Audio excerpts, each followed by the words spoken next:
cuarta ponencia en el Centro Universitario Guaymura con don José Carlos Martín de la Hoz, quien somos muy afortunados de tener. Don José Carlos Martín de la Hoz es especialista en teología histórica e historia de la Iglesia y fundador de la Academia de Historia Eclesiástica en Sevilla y Valencia.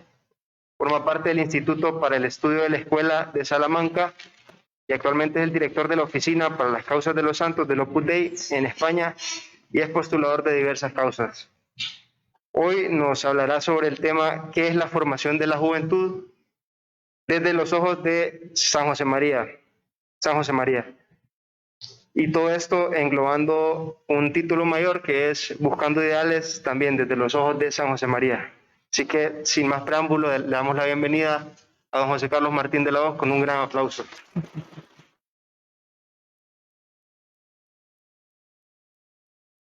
Muy bien, bueno, pues yo creo que podría colocaros lo que se llama un rollo mortero, o mejor lo que voy a hacer, si os parece bien, es empezar por contaros la historia de tres jóvenes y su relación con San José María y cómo San José María los fue formando, les fue orientando en la vida.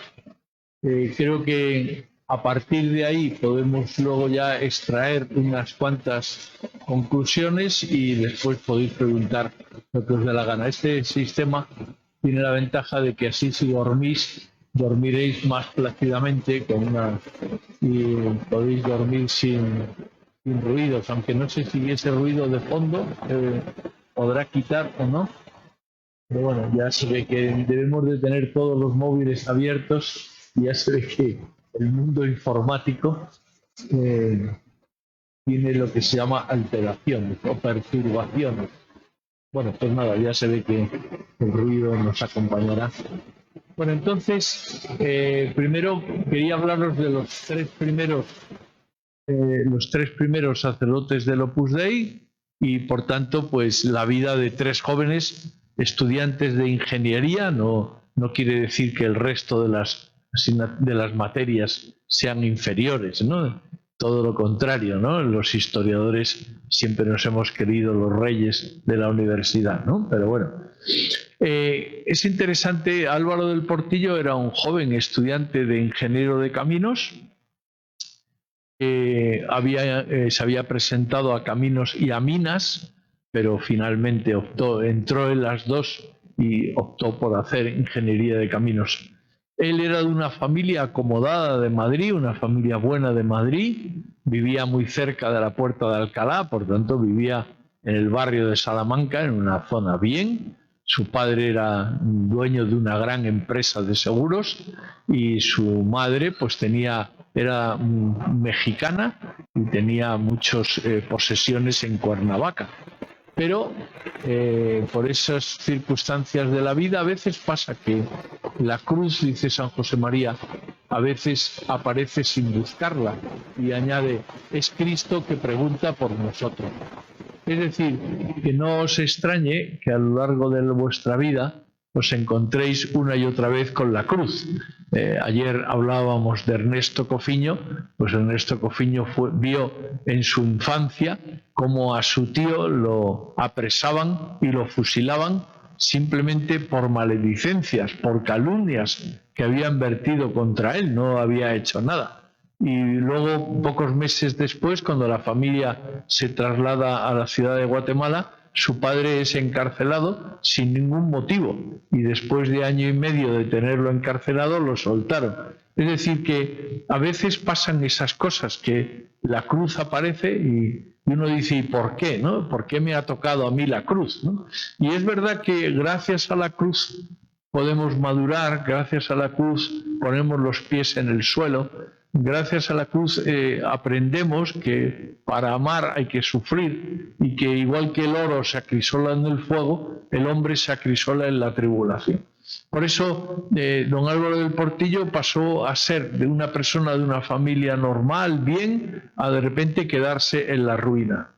Y entonces él, que estaba estudiando Ingeniería Superior de Caminos, tuvo que interrumpir sus estudios y hacer rápidamente las asignaturas que le faltarían para ser ingeniero de grado medio, en España se llama técnico, y entonces pasó a otro régimen de vida, que era ir por la mañana a clase para seguir avanzando en la carrera de ingeniero de caminos, y por la tarde trabajaba como perito de ingeniería de caminos o como técnico en lo que se llamaba la Confederación del Trasvase Tajo Segura, es decir, todo el estudio de cómo llevar agua de un cauce a otro a través de cañerías, y todo eso implicaba expropiación de tierras, bueno, todo un mundo complejo, jurídico, económico y hidráulico para ir trasladando el agua y llevar el agua de una cuenca que tenía abundancia de agua a otra que periódicamente pues tenía ausencia de agua, sequía,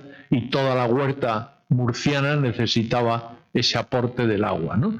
Bueno, eso hace que Álvaro del Portillo conoció a San José María porque un amigo común lo presentó, y él tuvo una primera conversación con San José María que le dejó como una semilla en el alma, una semilla de buscar a Cristo en medio del mundo, de enamorarse de Jesucristo, de darle sentido a toda la existencia a través del amor. San José María, una de las cosas que hacía siempre con todos, pero especialmente con los jóvenes, era enseñarles a usar su libertad. Ya sabéis que hay dos tipos de libertad: la libertad de elección, sí o no, blanco o negro, me gusta o no me gusta, es un tipo de libertad básica, pero es libertad de elección.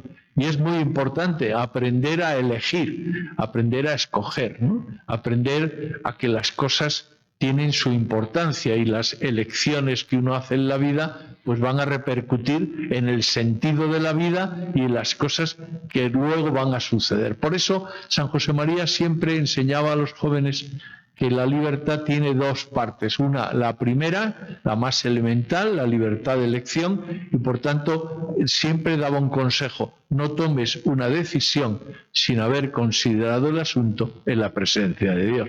Porque en la medida en que la libertad de elección la ejecutamos después de hablar con Jesús, después de conversarlo con Él, hará que esos actos de libertad irán haciendo que vayamos siempre en consonancia, en complicidad con Jesucristo, y si alguna vez metemos la pata, se confiesa uno y vuelve a empezar. Lo mejor es confesarse todas las semanas, porque como siempre hay cosillas, siempre hay cosas que mejorar, ¿no? Siempre hay detalles pequeños en los que no hemos sabido elegir bien, donde el egoísmo, la sensualidad o lo que sea nos ha engañado. Bueno, es lo que dice San Gregorio de Nisa, un padre de la Iglesia del siglo IV, ya hace tiempo, experto en eso de la dirección espiritual. Decía Gregorio de Nisa con buen humor, decía: ¿por qué los hombres no somos santos? ¿Por qué los cristianos no somos santos? Porque somos inconstantes. Y decía él: ¿y qué se puede hacer contra la inconstancia?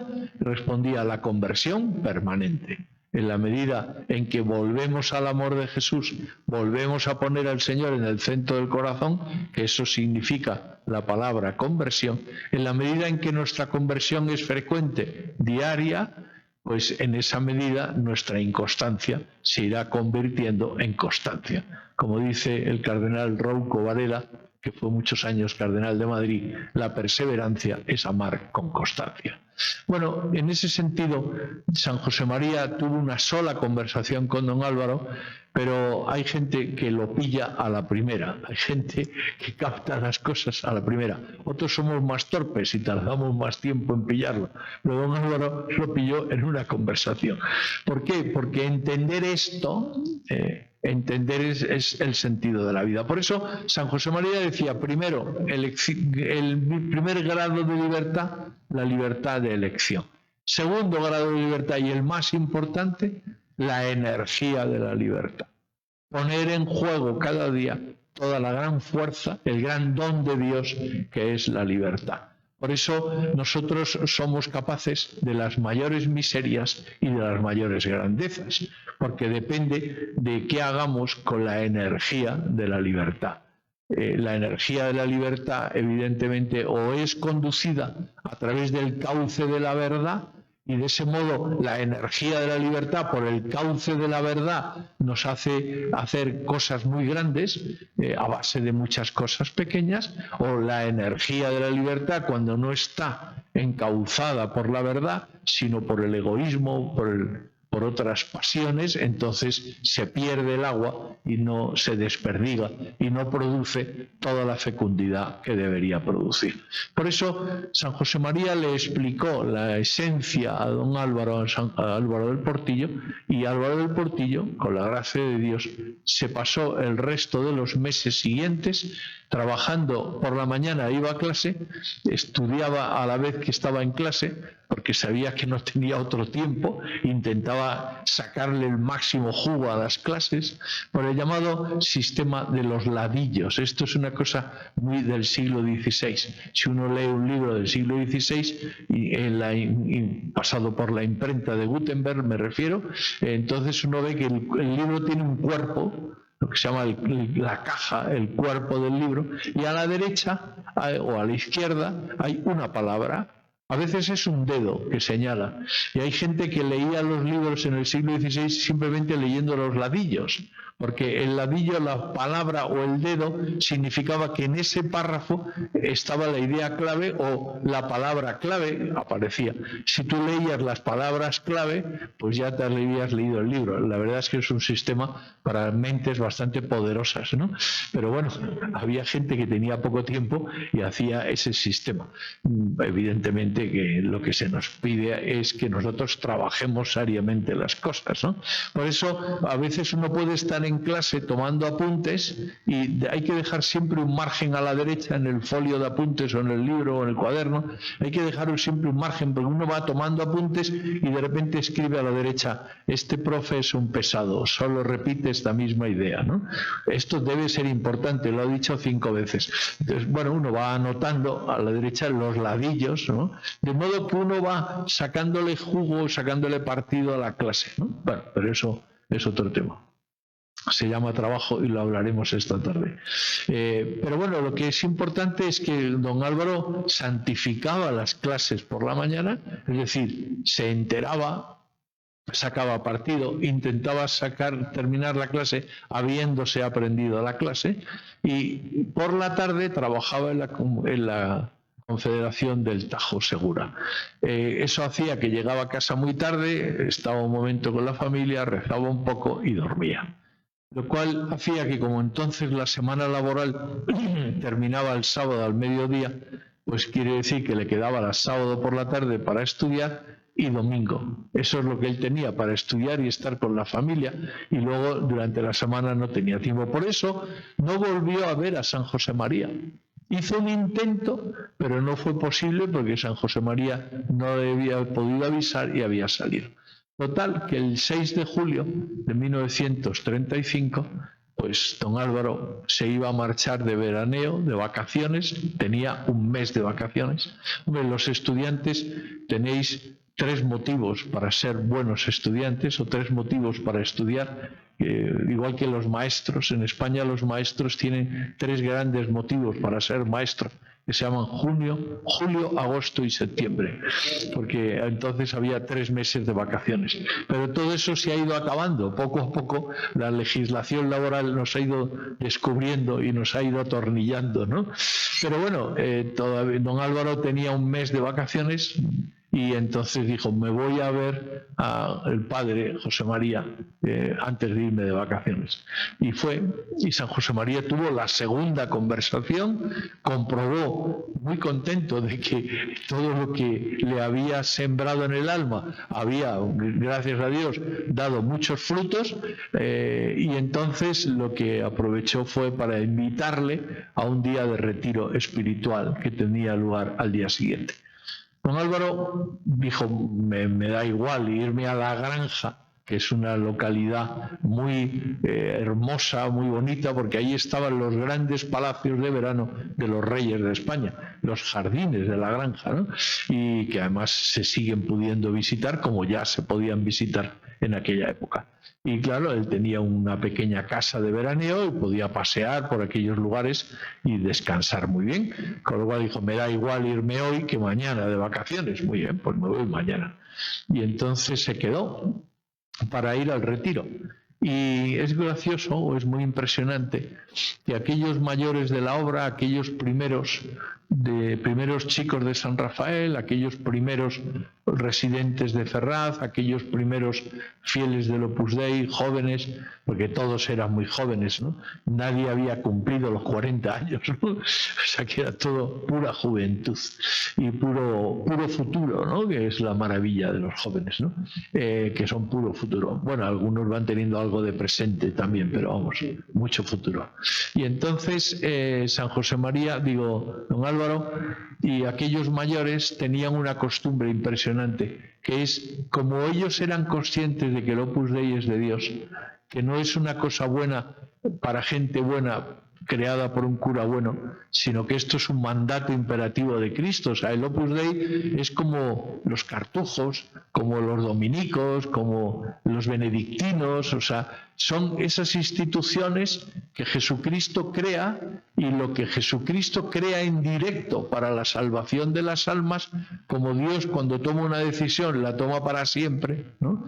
Por la decisión de que nos ama para siempre, la decisión de quiere salvarnos y quiere salvarnos para siempre. Por eso no os preocupéis, que no se va a arrepentir de amaros. O sea, que no va a tener nunca, nunca desesperará de nosotros, ¿no? Nunca Dios nos tacha y dice, este es un inútil, fuera, ¿no? No, siempre nos ama tierna y misericordiosamente, tiene mucha paciencia, es el amigo paciente, ¿no? Y hay un tipo que se llama Kreider, con K, que escribió un libro que se llama La paciencia de los primeros cristianos, y es una demostración de que la Iglesia es de Jesucristo, es de Dios, porque si no fuera divina es imposible que los primeros cristianos hubieran aguantado hasta el año 313 soportando persecuciones sin parar, ¿no? Bueno, es que la paciencia es uno de los dones de Dios, ¿no?, que hemos recibido en el bautismo. El hecho es que los mayores de la obra tenían tal convicción de que esto es divino, que esto es el brotar de un manantial, ¿no? Intentar construir una casa encima de un manantial y veréis que es imposible, porque el agua brota y rebrota con fuerza incontenible. Eso es lo que ocurre con la vocación cristiana, con la vocación al Opus Dei, con esa llamada divina del bautismo, brota y rebrota. O sea, el Señor os quiere y os busca y rebusca, y ya podéis esconderos como hizo Adán y Eva, que se escondieron en el paraíso y los localizó de inmediato. Claro, dice, ¿qué hacéis por ahí escondidos, no? ¿Y qué lleváis ahí hojas de parra? ¿Pero qué os pasa, no? Es que hemos descubierto que somos débiles, ¿no?, y que somos pecadores, ¿no? Bueno, el hecho es que aquellos mayores tomaban nota de todo, tomaban nota de todos los círculos que daba San José María, tomaban nota de los retiros mensuales, tomaban nota de todas las cosas que les decía. Aquello era como era el brotar de una cosa sobrenatural destinada a llegar hasta el final de los tiempos. Tomaban nota de todo. Por ejemplo, hay una casa de retiros en España que se llama Molino Viejo, que es la primera casa, y ahí hay un pasillo que va de la zona de habitaciones al comedor, y en ese pasillo, en el antecomedor, empezaron a escribir las fechas en las que alguien de la obra o algún chico de San Rafael, alguien que había conocido a San José María y vivido el espíritu de la obra, había llegado a París, y pone la fecha, a la Universidad London Business School, y ponía Londres y la fecha. Entonces, porque todos decían, si alguien de la obra, si uno de nosotros, decían, ha llegado a una universidad y ha estado allí en una estadía, ha estado un tiempo investigando o haciendo una tesis o haciendo un curso, esa persona al llegar allí ha contagiado el amor a Jesucristo, el amor a la santidad en medio del mundo, el convertir el trabajo en amor de Dios, en cauce de transformación del mundo. Como ha llegado allí y ha estado unos días, ha contagiado. Y al haber contagiado, eso ya es imparable. Por eso es lo mismo que ocurre con San Pablo. Y San Pablo, cuando llegaba a una ciudad, evangelizaba, predicaba a Jesucristo y consideraba toda la región entera evangelizada. ¿Por qué? Porque la palabra de Dios, dice la epístola a los Hebreos, es viva y eficaz como espada de doble filo que penetra hasta las junturas del alma. O sea, esa semilla que hay en tu corazón del amor de Dios, haz lo que quieras, pero brotará y rebrotará. Fue muy gracioso un día que Guadalupe Ortiz de Landázuri, que la beata Guadalupe, llegó un día tarde en el retiro mensual que estaba haciendo, llegó tarde a la charla. Lo malo no es que llegara tarde a la charla, sino que la charla la daba ella. Y claro, llegar tarde la charlista, pues claro, todo el mundo esperando. Dice, ¿qué pasa? ¿No? Y llega Guadalupe, se sienta y dice, perdonadme que haya llegado tarde, pero es que ayer estaba haciendo la oración y me vino el recuerdo de una antigua amiga y pensé, digo, pues pobrecita, ¿cuánto tiempo hace que no le dedico un rato y que no le echo una mano? Y la encomendé y le dije a Jesús, bueno, mañana buscaré un rato y la llamaré. Y lo que ha ocurrido es que me ha llamado ella y hacía 10 años que no hablábamos. Y claro, como me ha llamado, pues me he puesto para quedar con ella y bueno, siempre tengo que escucharla un poco. Y lo que me ha dicho ella es que me llamaba desde Torreciudad, que es un santuario mariano que hay en España. Y esa chica había ido a Torreciudad y se había empezado a rezarle a la Virgen y le empezó a venir otra vez todo lo que había oído en los círculos, en aquellas meditaciones, lo que había oído de joven, ¿no? Tiempo atrás, y decía ella muy graciosa, decía, y entonces he intentado acallar esa voz, ¿no? Pero era inútil, volvía con más fuerza, ¿no? Y claro, por eso te llamo, porque he llegado a la conclusión de que tengo que volver a hablar contigo y ponerme otra vez en forma, ¿no? Bueno, esa es la cuestión, ¿no? Por eso los primeros de la obra anotaban todo, porque anotaban cómo la fuerza sobrenatural renacía, como dice la epístola de los Hebreos, es que el Evangelio camina por sí mismo, ¿no? Bueno, en ese sentido se conserva el retiro mensual del 7 de julio de 1935, porque el guión comienza diciendo: el padre ha empezado la primera meditación del retiro regañándonos a fulanito y a mí porque hemos llegado tarde al retiro. Bueno, esto ya se ve que si alguna vez llegáis tarde a la meditación, no os preocupéis, ¿no? Esto es antiguo, ¿no? Ya no, les pasaba a los primeros también que llegaban tarde, ¿no? Pero bueno, y luego dice, ha tratado el padre de la primera meditación del amor al padre, al papa y a la iglesia, entonces nos ha encendido unas ideas. Termina, nos ha celebrado la Santa Misa. Dice, antes de darnos la comunión, se ha girado. Y es que la misa era de espaldas al pueblo, pegada, ¿no?, el sagrario. Y entonces, a veces San José María hacía eso, estaba celebrando la misa y antes de dar la comunión se giraba y decía algo. Dice, el Padre se ha girado y nos ha dicho, grandes pecadores somos, pero más amor hay en nuestro corazón y el Señor perdonará nuestras miserias por lo mucho amor que le tenemos. Se ha girado, nos ha dado la comunión y después hemos tenido la acción de gracias, después hemos tenido un desayuno opíparo y entonces se cuenta ahí que había de todo en el desayuno. Los desayunos españoles suelen ser bastante frugales, un café bebido, ¿no?, que dicen, ¿no? Pero en aquella ocasión el desayuno fue opíparo, entre comillas. Y después hemos leído, dice, la lectura espiritual en el libro de Historia de un alma y de Santa Teresita del Niño Jesús, y después hemos tenido la segunda meditación. Ha sido impresionante, con letras de molde, ¿no?, dice el guión, ¿no? Claro, yo había escuchado la vocación de don Álvaro, porque en una tertulia el 2 de octubre de 1977 en Roma nos la contó, nos abrió su corazón y nos contó esto que os estoy contando. Y nos decía en aquella meditación y en aquella tertulia que había asistido al retiro y que la meditación segunda de San José María le había dejado hecho fosfatina, decía, ¿no? Es decir, una meditación predicada pues con mucha fuerza, con mucho amor, ¿no?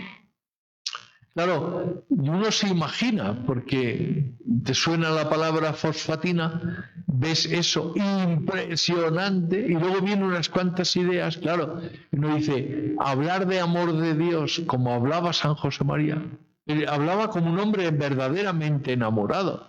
Hablaba como un hombre que hablaba con Dios, ¿no? Hay un libro muy interesante que se llama Santo Rosario, que es muy pequeñito, muy minúsculo, pero es un libro que está diseñado, preparado para enseñarnos a hacer oración. De hecho, el 9 de diciembre de 1932, San José María, que se había sentado a redactarlo al terminar la misa, de un tirón lo redactó, lo escribió y luego lo metió en un sobre y el 9 de diciembre del año 32 se lo envía a su confesor para que le haga una revisión, como se llamaba entonces la censura eclesiástica, ¿no? Y en esa carta dice, le envío estos papeles, tal, ¿no? A su jesuita confesor, el padre Sánchez, ¿no? Y le dice, Dios quiere que haga de mis chicos almas de oración. Es decir, para San José María la gente joven no eran gente a bulto, eran personas, cada una de ellas, muy queridas, ¿no? Es muy impresionante el epistolario que ahora va a salir publicado, es muy impresionante ver la fidelidad de San José María a sus amigos. A aquellos jóvenes universitarios que él trataba en los años 30, los fue siguiendo toda la vida, ¿no? Ahora es muy gracioso porque la gente, cuando se publicó Camino, pues todo el mundo, todos los que conocían a San José María, que eran miles, porque a base de tener dirección espiritual y de querer tanto a la gente que dirigía, pues todo el mundo le mandaba un Camino para que se lo devolviera dedicado, ¿no? Y es muy gracioso porque ahora ya la gente se va muriendo, el padre, el abuelo, ¿no? Van pasando, y de repente ahora me empiezan a llegar. Oiga, usted que es el director de la Oficina de las Causas de los Santos, es que aquí tenemos el Camino que San José María le dedicó a mi abuelo. Y entonces, ¿se lo mandamos? No, mandarme una fotocopia de la portada, una de la dedicatoria, no me mandéis el libro, porque si voy a recuperar todos los libros, mejor que os quedéis el libro en casa y mándame la fotocopia, ¿no? Pero es muy bonito porque en cada dedicatoria tú te das cuenta de que San José María tiene un compromiso de amor con esa persona. Por eso San José María está en el cielo. Tomar su estampa y decirle, eres mi amigo, porque yo soy continuidad de aquellos jóvenes de Ferraz.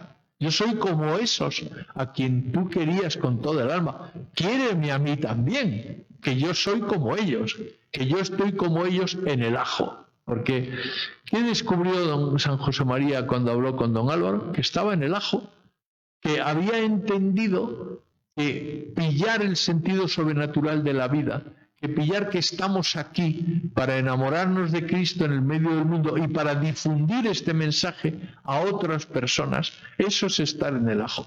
Y ser feliz es estar en el ajo. ¿Qué es la felicidad? La íntima convicción de estar haciendo lo que Dios quiere. Y cuando yo estoy santificándome, enamorándome de Jesús, santificando el mundo desde dentro y estoy contagiando mi amor a otros, yo estoy en el ajo. O sea, me entero, estoy en línea, estoy disfrutando, estoy haciendo lo que Dios me pide. Cuando me dedico a otras cosas, que no voy a mencionar, que todos conocemos, pues no estoy en el ajo, estoy fuera del tiesto, o sea, estoy despistado, porque a veces nos despistamos, nos desorientamos en el camino. Para eso están nuestros amigos que nos llaman, oye, que hace tiempo que no nos vemos, vuelve al buen camino, y entonces uno vuelve, ¿no? Y vuelve otra vez a recomenzar, porque solo seremos felices en la medida en que estemos en el tajo, en que estemos metidos en esta tarea apasionante de iluminar el mundo desde dentro. Por eso, don Álvaro terminó la segunda meditación, le plantearon la vocación, pidió la misión en la obra, como todo buen ingeniero, una sola línea. Querido padre, me han hablado de vocación, cuente conmigo. Álvaro, ya está. Es igual que en España en el siglo XVI, con un apretón de manos se vendía una vaca o se compraba un campo, porque los contratos eran con un apretón de manos. Lees esto y dices, esto es un compromiso de amor de una persona que quiere ser santa en medio del mundo, un apretón de manos, un acto. Eso es la energía de la libertad puesta en juego. Ahí va mi vida, Señor, ¿no? Hay una persona muy interesante que se llama José María Hernández Garnica, que era un joven estudiante de ingeniería de minas, que era vecino de don Álvaro. Don Álvaro vivía en Conde de Aranda 14 y él vivía en Conde de Aranda 16. Y entonces José María Hernández Garnica pues era el más pequeño de 7 hermanos, era una familia de origen cántabro, de Loja, ahí en el norte, y un verano su padre murió de una peritonitis, apendicitis que se transforma en peritonitis, y cuando llegó al hospital en Santander, al famoso hospital de Valdecilla, pues entró cadáver. Y él se quedó totalmente desconcertado porque él vivía muy bien, estudiaba su carrera de ingeniería de minas, tenía un montón de amigos, era un hombre muy callado, ya para eso estaba su madre y su hermana que hablaban sin parar, ¿no? Con lo cual no necesitaba hablar, ¿no? Y como era cántabro, pues él estaba feliz calladito, ¿no? Pero era un hombre muy silencioso. Le llamaban Chiqui. Todos le llamaban Chiqui porque era el más pequeño, ¿no? Y entonces él, ante ese golpetazo de la vida, que de repente muere tu padre y te das cuenta, ¿no?, que te quedas a merced de tu madre y tus hermanas, y eso es terrible. Entonces, porque todas estaban pendientes de él, eran hiperabsorbentes, ¿no? Y él, que era un tío muy libre y le encantaba quitarse de en medio, ¿no?, y estar con sus amigotes por ahí. Bueno, entonces le vigilaban, se sentía vigilado por su madre. De hecho, cuando luego pidió la admisión en la hora y empezó a ir a misa de 7 de la mañana, que es como ir aquí a las 5 de la mañana, pues a una iglesia que se llamaba el Cristo de Ayala, y su madre vio que se levantaba prontísimo, que desaparecía, y le dijo al portero de la finca, dijo que le dio un dinerito para que le siguiera a su hijo a ver qué hacía, ¿no? Y claro, cuando el portero vio que lo que iba a ir a misa, pues le dijo a su madre, no se preocupe, doña Adela, que el niño va a misa por la mañana a las 7, que es como si dijera a las 5, ¿no? Y entonces, muy bien, bueno, ya la madre se quedó más tranquila, pero el problema fue que ese señor fue el que le denunció y acabó encarcelado, pero eso es otro tema. Y entonces el caso es que don José María, pues fue un golpetazo brutal, de repente quedarte sin padre, y eso le hizo a él replantearse el sentido de la vida. ¿Dónde voy, no? ¿Qué quiero hacer con mi vida? ¿Qué quiero hacer con el don divino de la libertad? ¿A dónde voy? ¿A dónde dirijo la energía de la libertad, ¿no? ¿Qué quiere Dios de mí o qué voy a hacer? Etcétera, ¿no? Y entonces empezó a buscar entre sus amigos y a preguntarles, oye, ¿conocéis algún cura o un sacerdote que yo pueda tener un poco de orientación? Y entonces uno le dijo, sí, te voy a presentar un cura. Y entonces un domingo, después de misa, iban los 3 amigos, los 3 estudiantes de ingeniería de minas, iban lo que se llaman 3 pollos pera, que se llama pollos pera, era como decir niños bien o gente, ¿no? No sé cómo se dirá aquí, ¿no? Pero bueno, eran niños bien, ¿no? Y entonces iban los 3, iban de misa de domingo, o sea, iban de punta en blanco, con su traje mejor, con su corbata, iban los 3, bueno, iban... Parecía que iban a la conquista de las mujeres, ¿no? Salieron de misa y entonces tomaron un aperitivo, y iban los 3 charlando y bueno, llegaron a la residencia de Ferraz, y entonces subieron y le dijo, bueno, pues ya os presento un sacerdote a los 2 y tal, muy bien. Subieron y entonces estaba en San José María con una escalera, estaba puesta la escalera.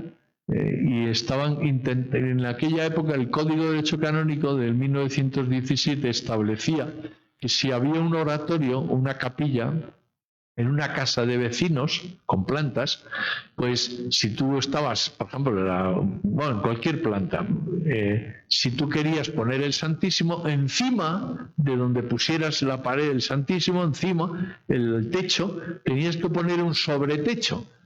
De tal manera que si hubiera algún problema, pues de agua o de lo que fuera, si el techo tuviera una gotera o se estropeara o lo que sea, no cayera nunca las cosas sobre el sagrario, que hubiera una especie de sobretecho, de tal manera que si se ve una mancha, pues inmediatamente se retira el Santísimo, se llama a un obrero o lo que sea, un especialista para arreglar la tubería o lo que fuera, ¿no?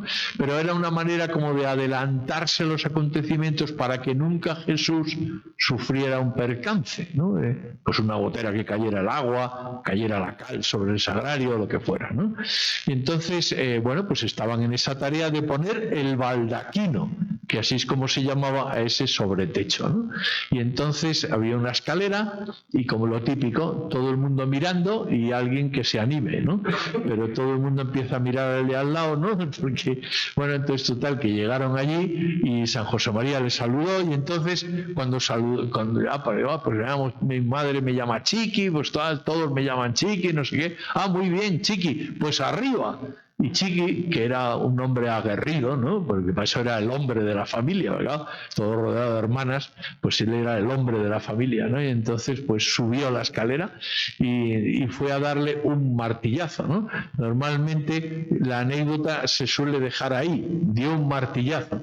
No, dio un martillazo, no, le dio un martillazo al dedo, porque se equivocó, en vez de darle al clavo, le dio al dedo y tuvo que bajar humillado de la escalera con su dedo todo colorado, ¿no? Porque claro, había... Bueno, la cosa continuó en plan de broma, ya le echaron agua para bajar el hinchazón, luego hubo bastantes bromas al respecto. Él se encontró en su casa.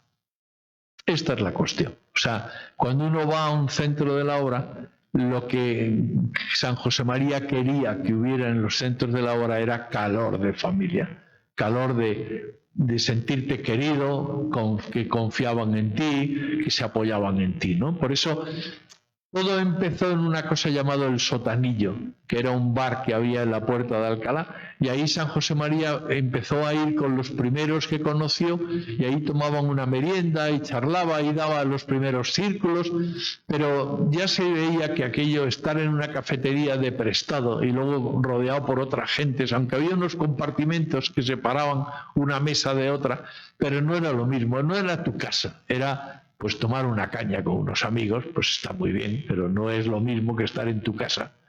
Aunque la caña sea igual, pero es otra cosa, es la familia o no es familia, ¿no?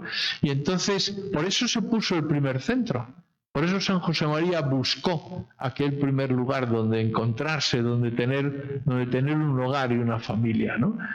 ¿Y qué ocurrió con José María Hernández Garringa? Que entró en ese clima de familia, de ir a estudiar, de ir a hacer un rato de oración, de ir a tener dirección espiritual, de ir al círculo, de ir a mi casa, porque allí no había nada especial, lo que había era ambiente de familia, de que cuando llamabas a la puerta y alguien abría, pues te saludaba, hombre, qué alegría, ¿no? Como habéis hecho hoy aquí cuando ibais llegando, ¿no?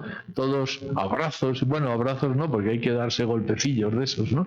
Bueno, en Europa ya hemos pasado la pandemia, perdonadme si yo a veces voy sin mascarilla, pero es que allí ya hace tiempo que dejamos eso.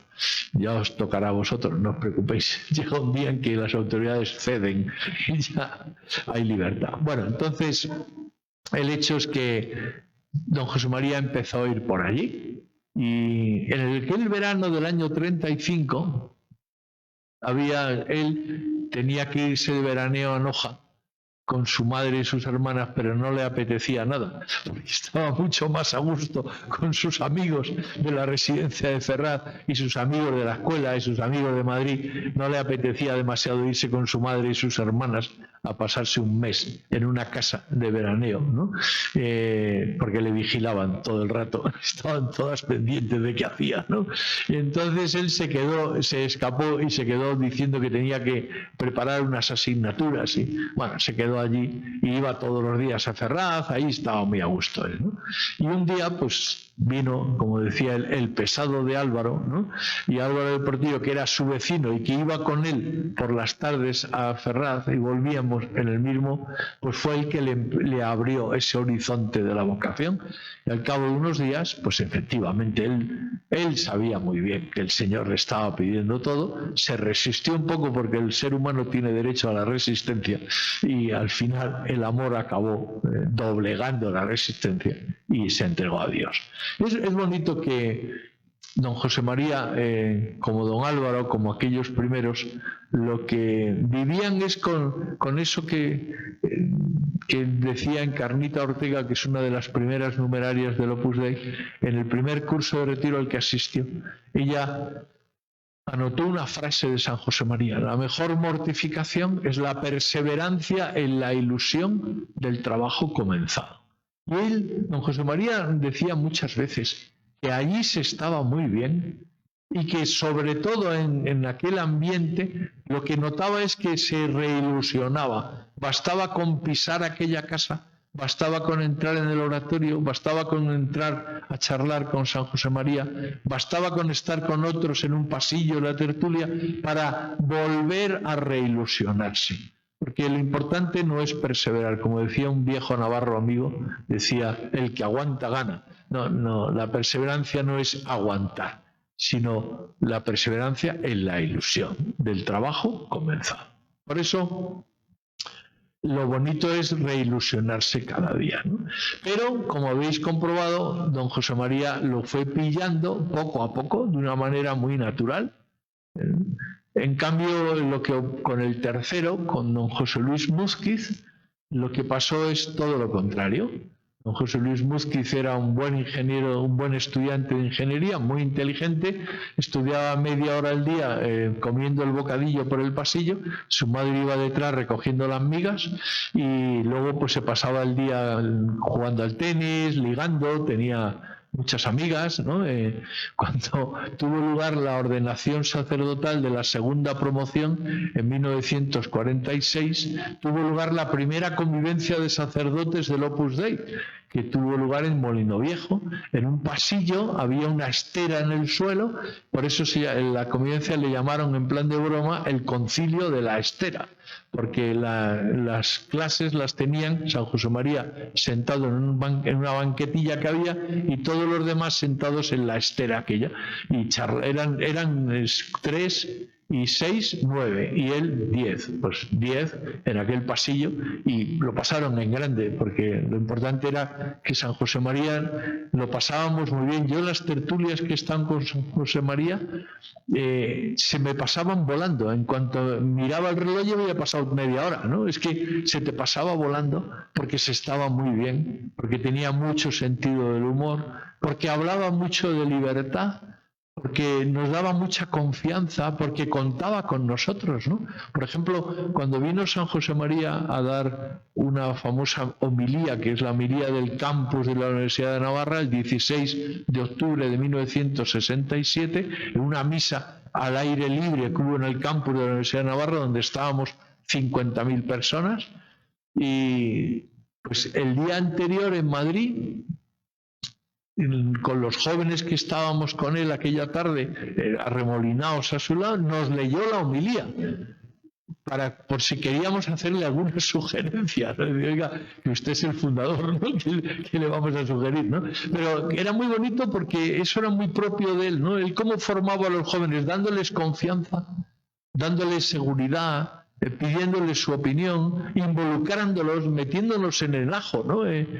Porque San José María era muy consciente que hacer el Opus Dei necesitaba brazos, y necesitaba brazos de gente joven que se multiplicara y que a lo largo de su vida se expandieran por el mundo entero, ¿no? Por eso necesitaba gente y apoyarse en la gente, ¿no? Y confiar en la gente. Era Dios mismo que iba a través de su corazón irradiando a otros corazones, ¿no? Bueno, el hecho es que José Luis Múzquiz él iba a clase de caminos, tenía muchos amigos, se lo pasaba fenomenal y también hacía algo de solidaridad, como dicen ahora, ¿no? Y entonces iba a un asilo que se llamaba Asilo Portacelli, que era un asilo muy simpático, eran unas monjitas muy buenas, que recogían a golfillos, a niños abandonados de la calle, los recogían. Y les daban pues de comer, les daban un poco de educación y luego ya pues intentaban que entraran en un oficio y que salieran adelante en la vida, ¿no? Y entonces don José Luis Múzquiz les daba clase de matemáticas, ¿no? Bueno, el hecho es que un día el portero del asilo Portacelli, Laureano, era el mismo portero de la residencia de Ferraz.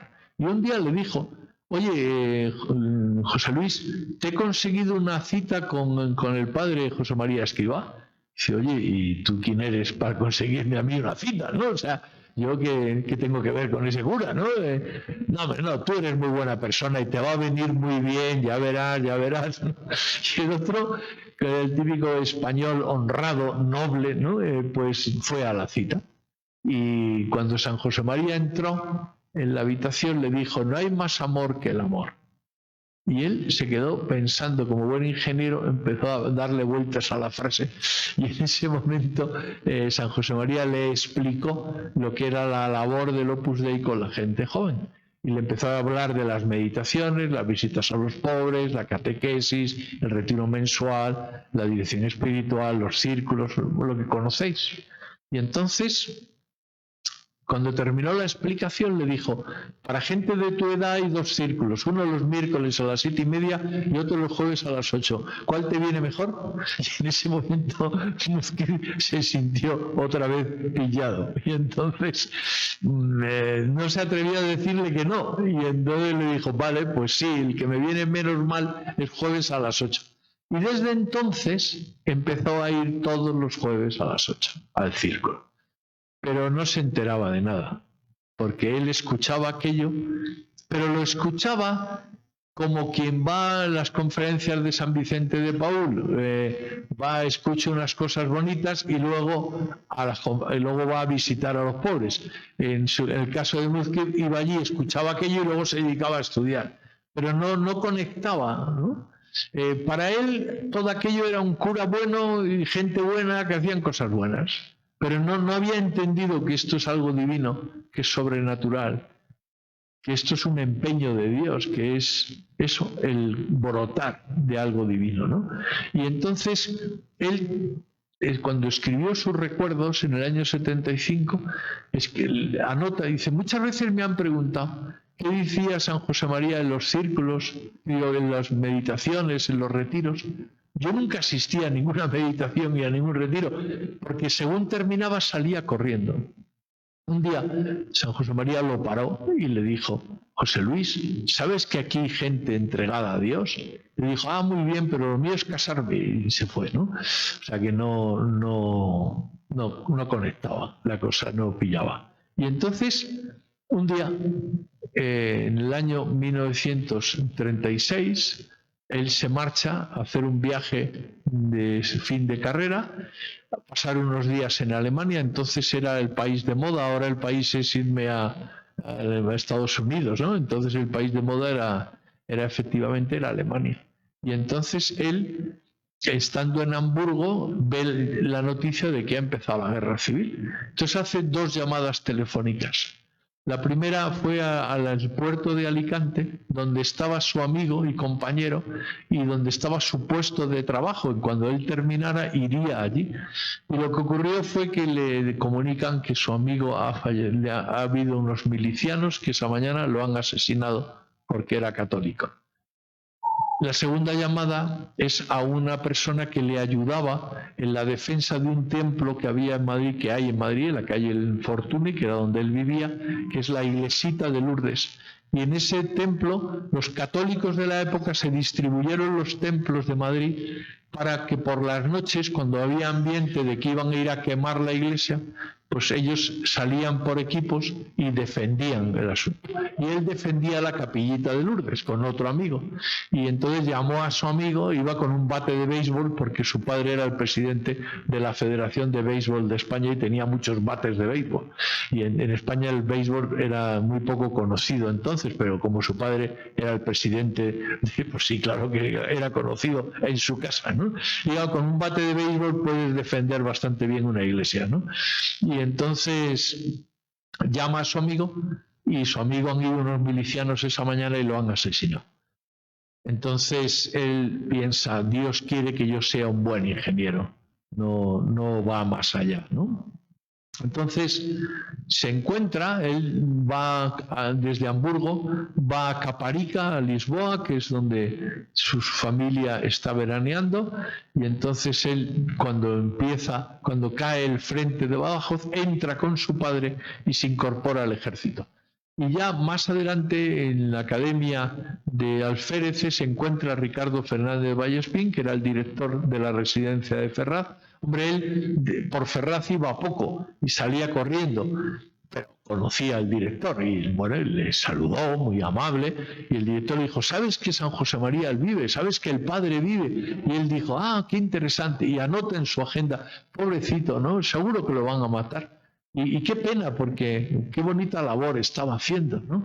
O sea, bien, no, lo digo porque si alguna vez perdéis el sentido sobrenatural, tener un poco de paciencia, porque podéis recuperarlo. O sea, esto se puede perder, pero se recupera, ¿no? Es muy interesante ese punto de camino que dice: si pierdes el sentido sobrenatural de tu vida, tu pureza es decencia, tu disciplina látigo y todas tus obras estériles. Y es que a veces nos pasa eso, que nos ponemos a estudiar, a tener amigos, a salir, a entrar, y hacemos muchas cosas. Pero si pierdes el sentido sobrenatural, si pierdes el sentido que todo eso tiene, que es ser santo, ¿no? Hay un autor que se llama John Coverdale, que escribió un libro sobre la primera expansión del Opus Dei en los años 40, y dice exactamente eso: el plan de vida que hace una persona del Opus Dei es muy normal, como el de muchos cristianos, pero con un sentido de santidad. El trabajo, los amigos, el plan de vida que una persona que se forma en un centro de la obra hace, es como el del resto del mundo, pero tiene un sentido de santidad. Y ese sentido de santidad es el que Dios ha querido darle. Por eso, cuando se pierde ese sentido, nuestra vida pasa a ser un aburrimiento, pasa a ser hacer cosas, pero ya no tiene la fuerza de encontrar la santidad y de convertir el mundo desde dentro, que es lo que le da el sentido sobrenatural, ¿no? Por eso, el 14 de febrero de 1938, José Luis recibe una carta de San José María. Él está en el frente de Guadalajara y después del rancho, de la comida, se sienta debajo de un pino y empieza a leer la carta.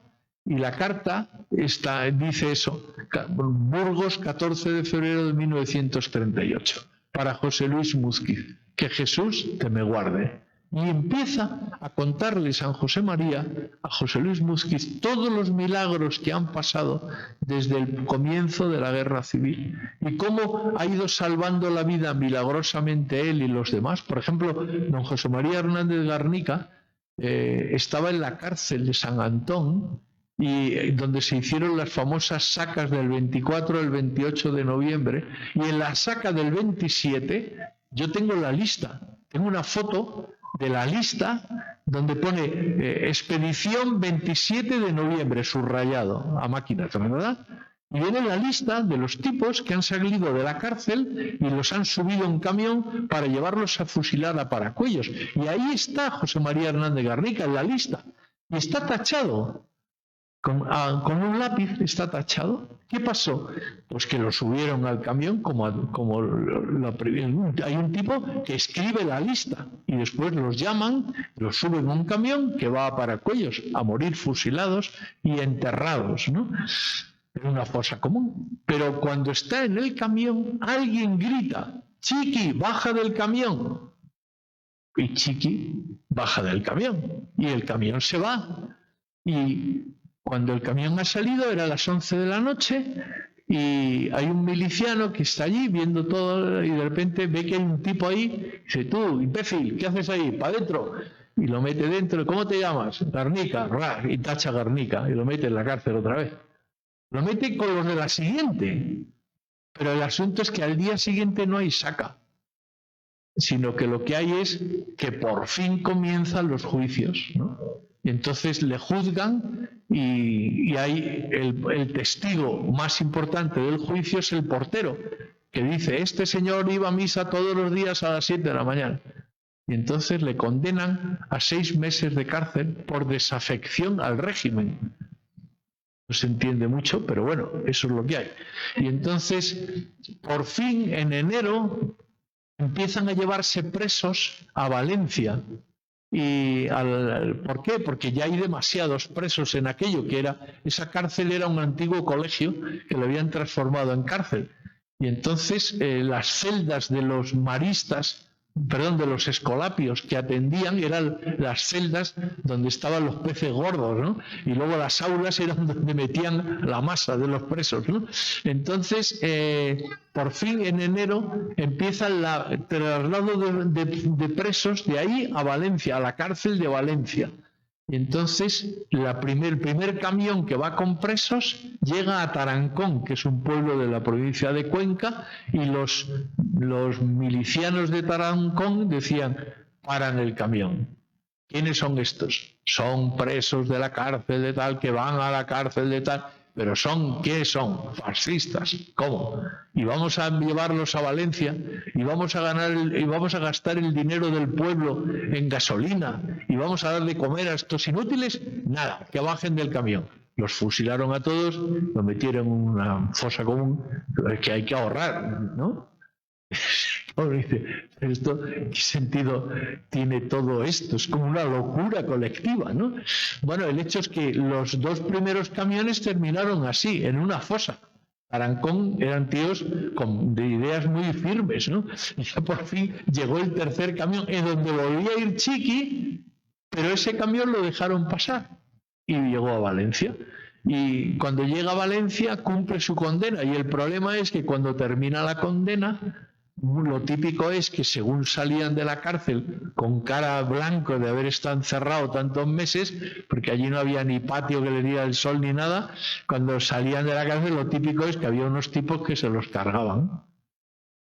Entonces, cuando él sale de la cárcel en junio, pues está uno de la obra, Francisco Botella, que se lo lleva a una casa, ahí está un tiempo, pero les denuncian y entonces al final él se va a Rodalquilar, Almería, donde su familia tiene unas minas, porque claro, por eso él estudiaba minas, porque la familia tenía una mina. Y él con mucha gracia solía decir: ¿sabéis lo que es una mina? Un agujero, un ingeniero y un tonto que pone el dinero. Efectivamente, las minas habitualmente suelen durar poco tiempo, ¿no? Pero bueno, el caso es que él estaba en la mina trabajando y hay un complot de los obreros para matarlo. Y cuando ya se consigue escapar y va en un tren camino de Valencia, y en el suelo, para que veáis lo que es la providencia divina, ¿no? En el suelo hay un periódico. Don José María está sentado en el tren diciendo: Señor, acaba conmigo, o sea, yo ya no puedo más, ¿no? O sea, esto ya de salvar la vida constantemente y que me va a dar un infarto, ¿no? O sea, entonces estaba ya agotado y ve que hay un periódico en el suelo y toma el periódico y lee: nuevo nombramiento de general de la caja de reclutas de Valencia, el general Fulanes. Y ahí va. Pero si este es el tipo que me contaba a mí mi tío Isidro Garnica en los veraneos en Noja, contaba las aventuras que se corría con este cuando eran los dos cadetes en la academia militar. O sea, que era íntimo amigo de mi tío. Pues ya está, llega a Valencia y se va en directo al cuartel y llega a la puerta y dice: quiero hablar con el general fulano. ¿Y usted quién es? Soy fulanito, y sobrino de Isidro Garnica. Y a los 3 minutos le llama al general, que suba de inmediato. Entonces sube y el general le da 2 abrazos descomunales típicos de España. ¡Pras, pras! ¡Ay, qué alegría! ¿Pero qué tal estar? ¿Cómo está tu tío? Pues le cuenta, tal. Bueno, tal. Entonces empieza, claro, como él se sabía todas las historias de las aventuras, le empieza a tirar, a echar carnaza, y el otro entra y venga a contar anécdotas, y los dos, tal, ¿no? El típico señor ya mayorcillo, pues le cuenta con contar cosas de su juventud y tal. Y cuando lleva ya 1 hora, de repente se para y dice, oye, ¿y tú qué haces aquí? ¿No? O sea, ¿tú a qué has venido? ¿No? Dice, mire, yo estoy intentando salvar la vida, pero es que voy de una a otra. Mira, me pasa esto, que es que no tengo documentación, tal, ¿no? Dice, no te preocupes, vamos a hacer una cosa. Vamos a hacer como si ahora mismo tuvieras 4 años menos. Y ya está.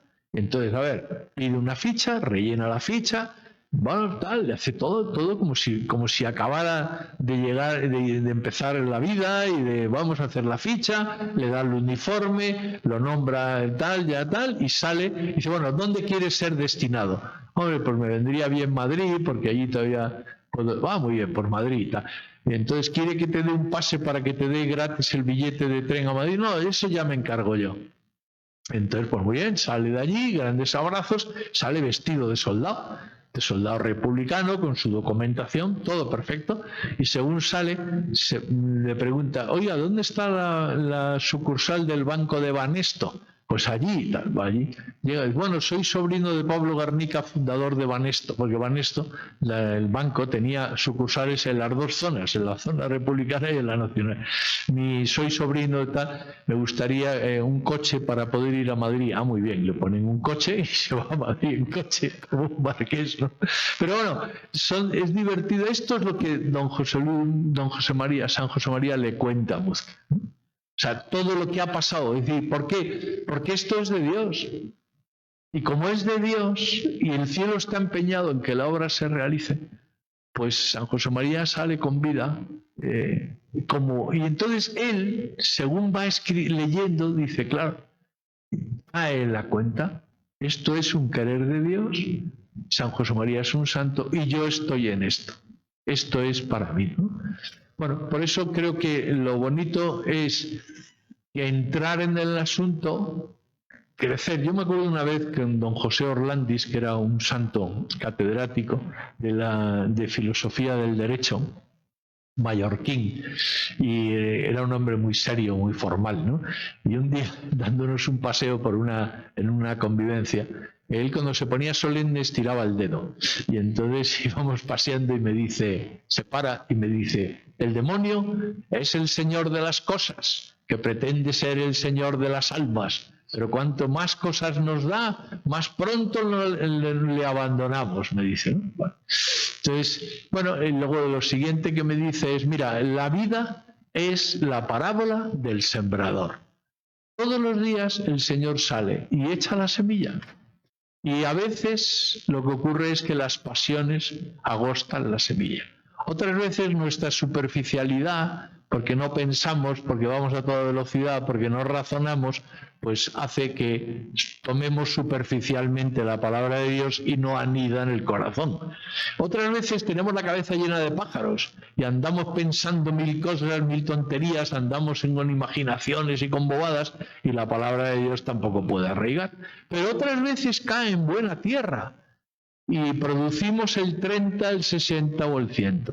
¿Por qué si es buena tierra una produce el 30, otra el 60 y otra el 100? Porque el que obedece crece y el que no obedece no crece. Se queda así parado mirándome y me dice, lo bonito de esto es que todos los días el Señor sale a sembrar. Muchas gracias.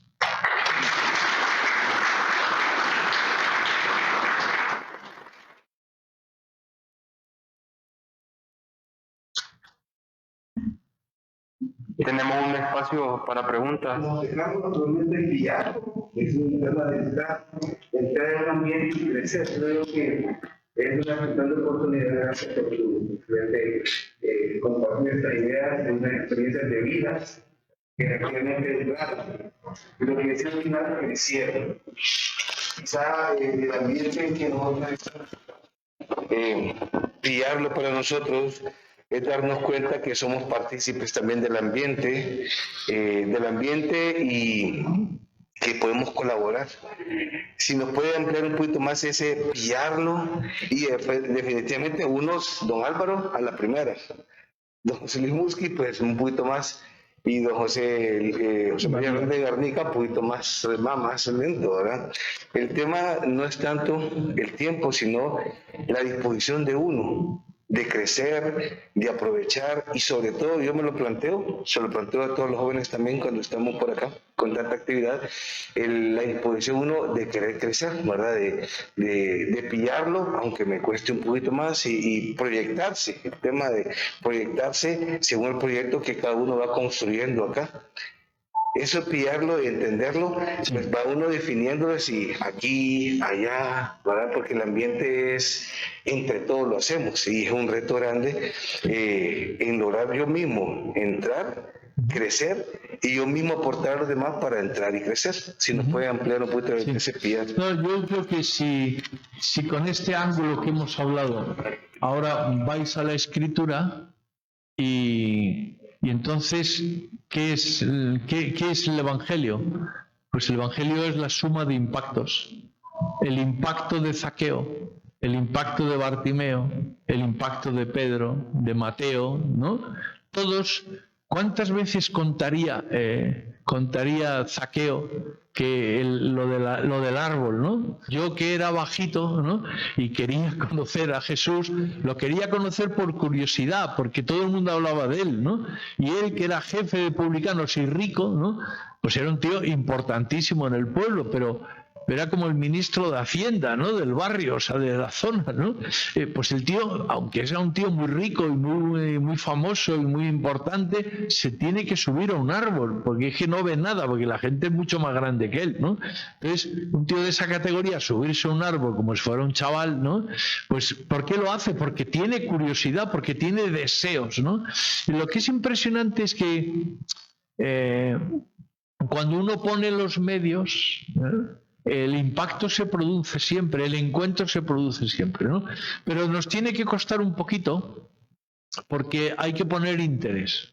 O sea, en ese sentido, ¿cuál es la clave para recibir el impacto todos los días? Para tener la chispa de cada día que provoca el incendio devorador en el alma cada día, ¿no?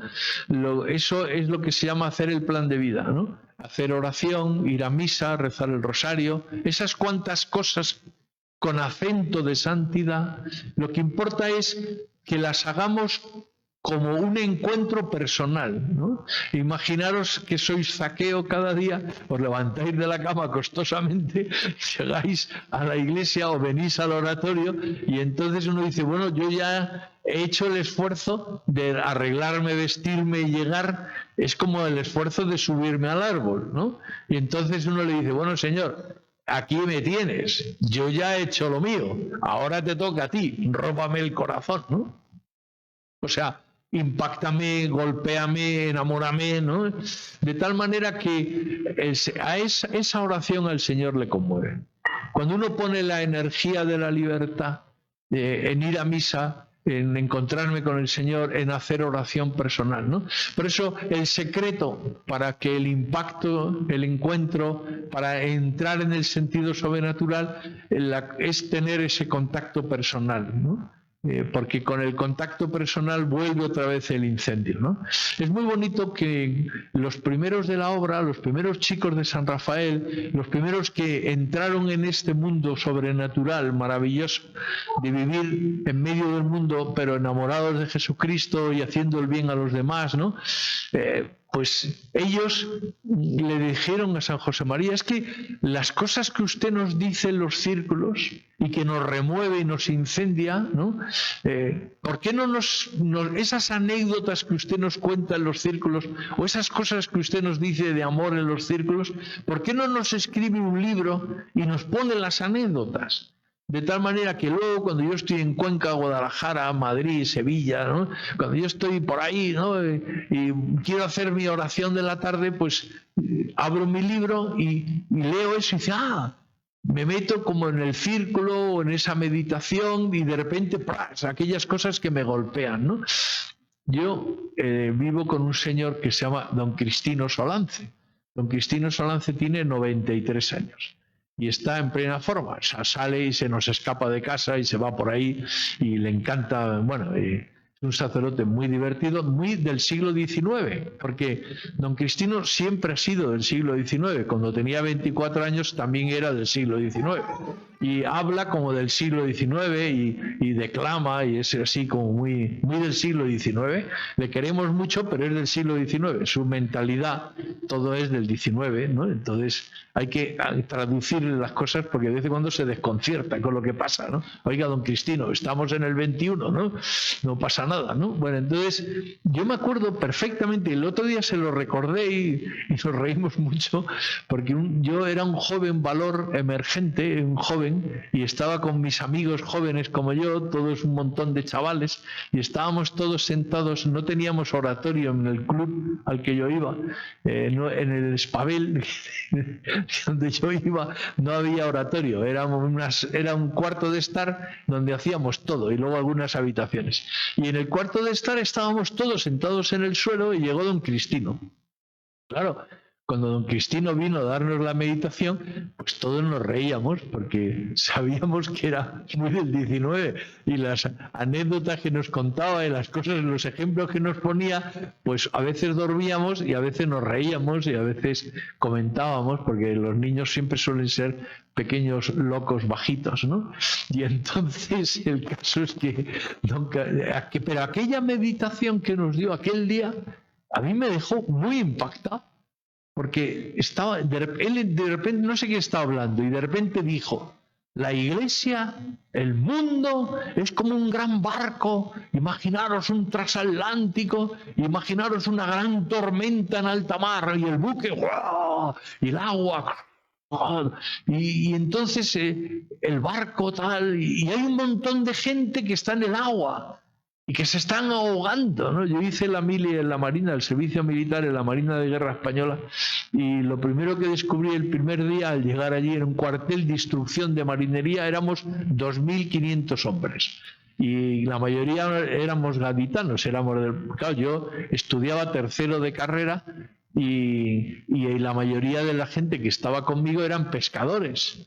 Y descubrí que los pescadores tenían dos cosas en común. Primero, que eran analfabetos, a pesar de estar en el siglo XX. Y segundo, que no sabían nadar. Y yo le decía: bueno, pero ¿cómo? Si eres pescador y no sabes nadar, ¿y qué ocurre si te caes al agua? Y dice: mira, si te caes al agua en alta mar, da igual saber nadar o no. Bueno, el hecho es que entonces don Cristino nos hablaba del transatlántico, al agua, y un montón de gente que se estaba ahogando, ¿no?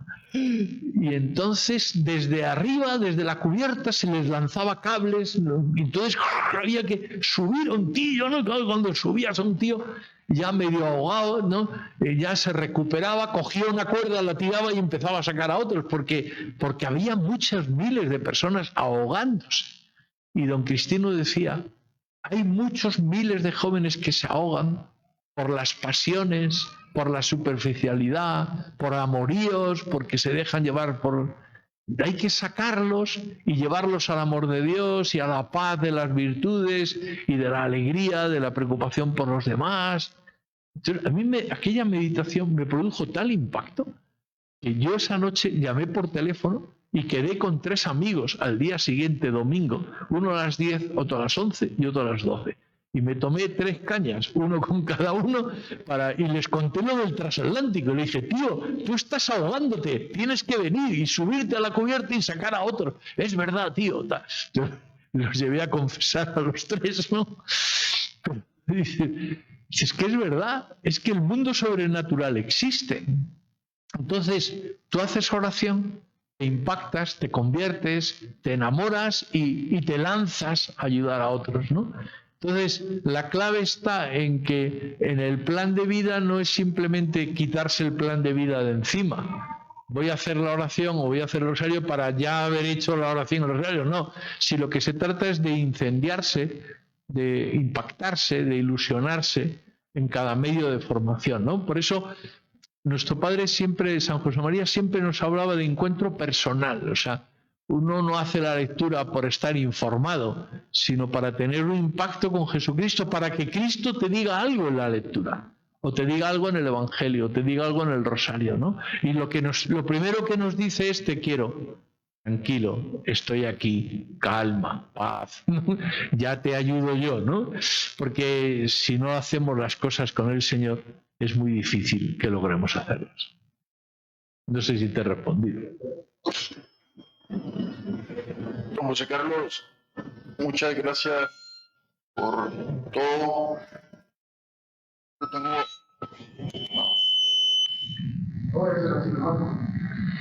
Yo tengo una pregunta. ¿Cómo entender la formación de tal forma que no caigamos en una posición ejemplo de que formamos llamarnos la cabeza o desearnos? ¿Qué nos aconseja para entender qué es realmente la formación? Pues mira, la formación es lo que ocurrió aquí en América. Ya aprovecho la oportunidad para deciros que me encanta estar aquí porque yo ahora, como historiador de la Iglesia y de la teología, estoy comprobando una cosa en España en los últimos años que me divierte mucho, que es ver cómo vienen muchas personas a España a trabajar, a vivir, que provienen de América y que están llenando nuestras iglesias, que están llenando nuestras comunidades cristianas, que se están incorporando a la labor apostólica de la obra y que nos traen el evangelio que nosotros llevamos. O sea, es muy bonito, porque mirad, San Juan Crisóstomo, santo padre de la Iglesia Católica del siglo IV, escribió un libro que se llama Catequesis Bautismales. Podéis leerlo, está publicado en Ediciones Ciudad Nueva. Y entonces la primera catequesis dice: sé que la mayoría de los que estáis en esta catequesis habéis venido porque os ha traído vuestra mujer.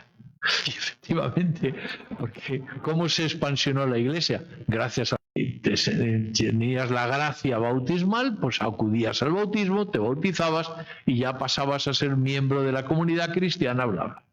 Luego tenemos otro modelo de catequesis.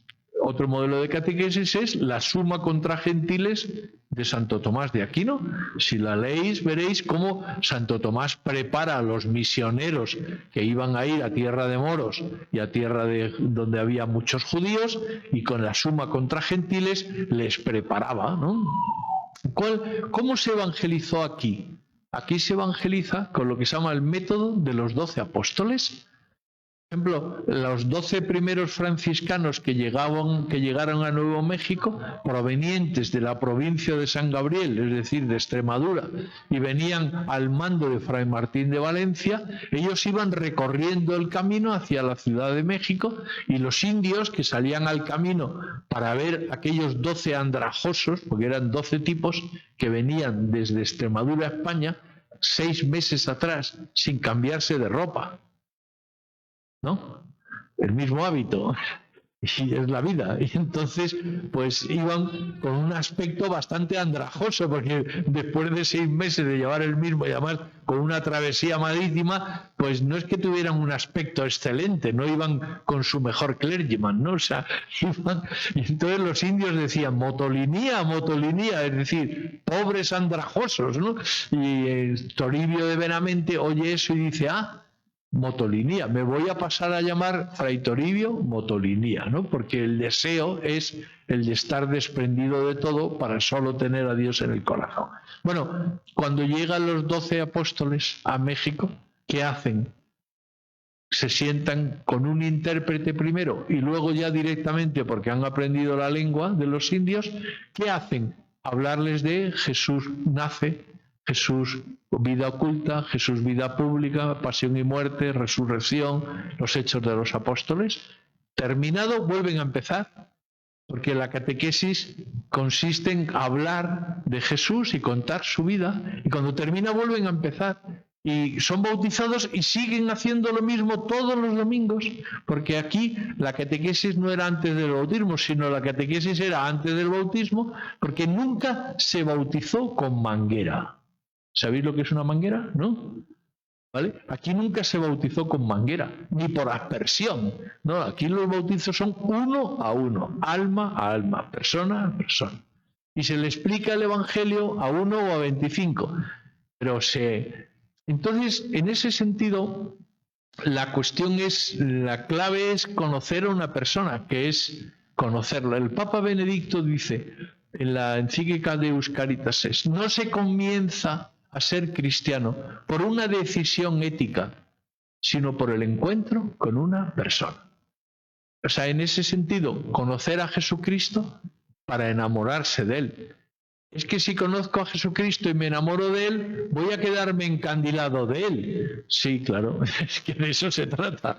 De que claro, es que la cuestión es, ya lo dijo Feuerbach, o Dios ha creado al hombre o el hombre ha creado a Dios. Esto está aquí. Tú verás, hermano. Ya, yo sé que Dios ha creado al hombre. ¿Y por qué lo sé? Porque tengo el don de la fe. Eso es un regalo de Dios, eso es un don de Dios.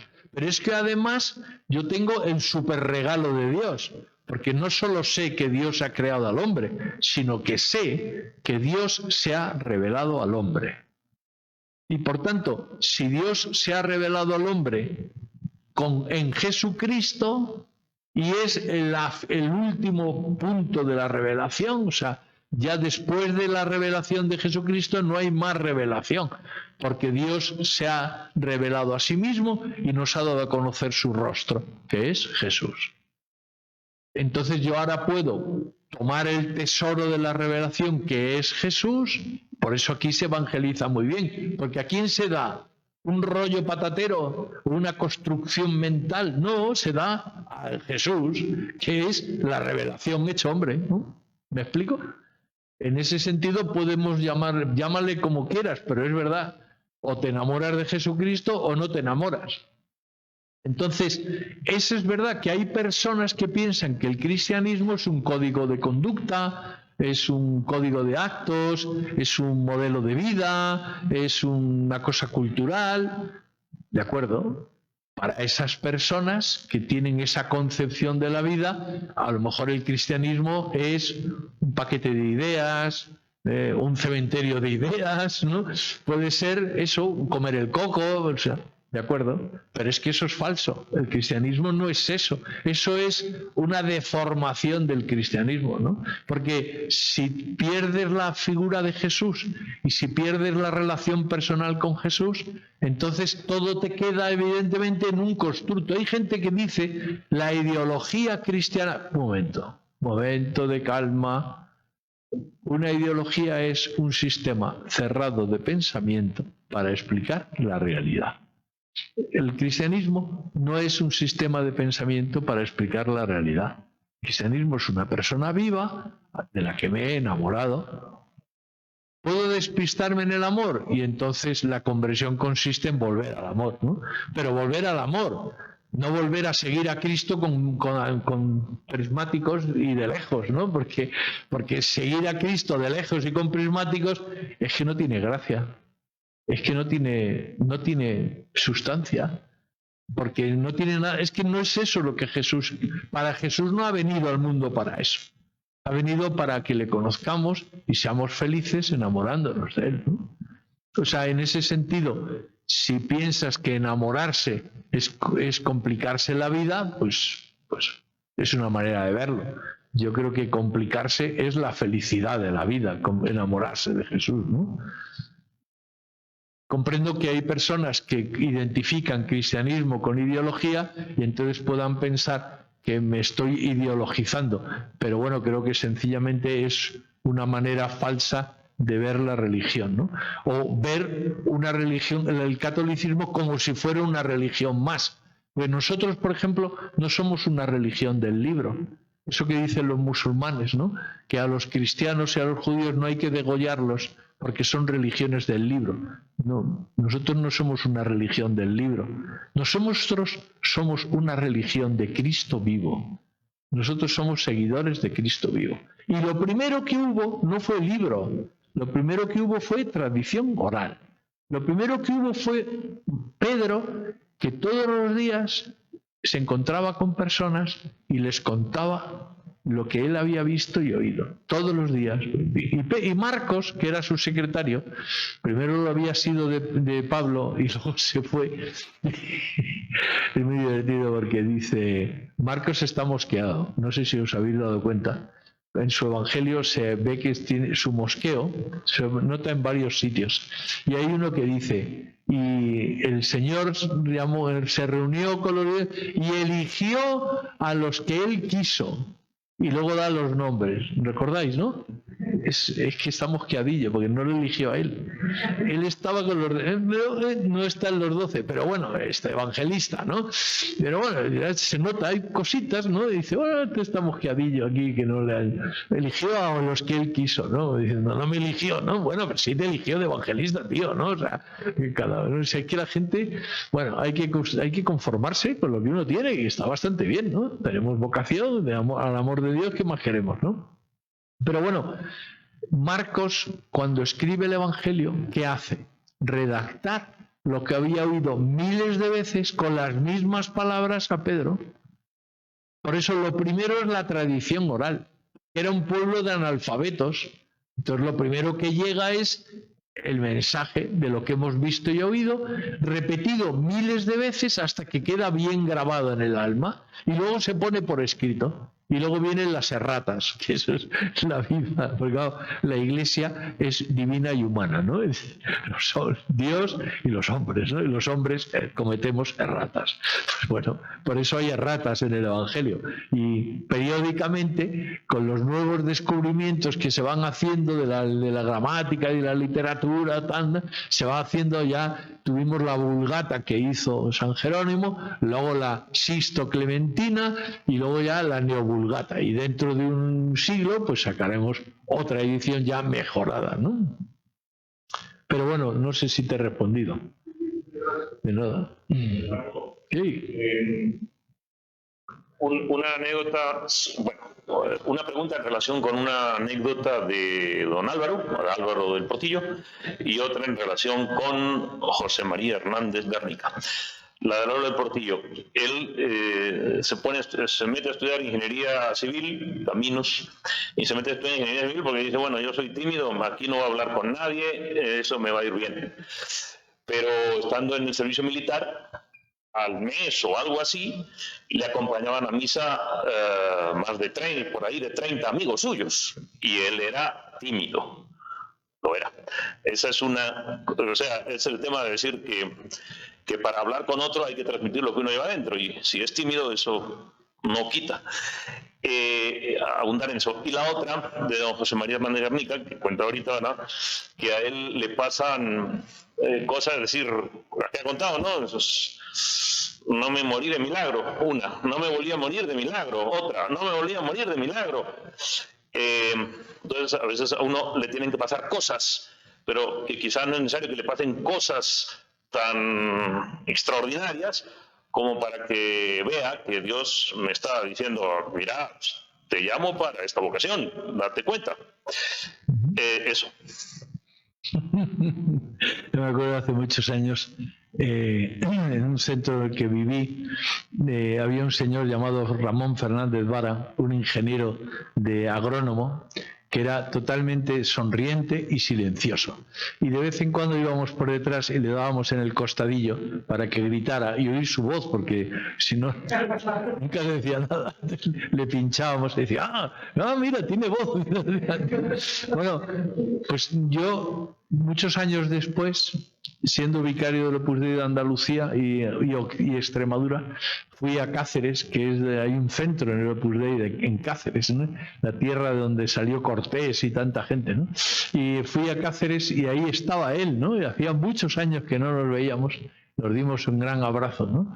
Y claro, era muy impresionante porque este hombre llegó a Cáceres, empezó a trabajar de ingeniero agrónomo, puso un apeadero, luego consiguió poner un centro, y ahí hay un montón de vocaciones y de gente maravillosa. El silencioso, que sigue siendo silencioso.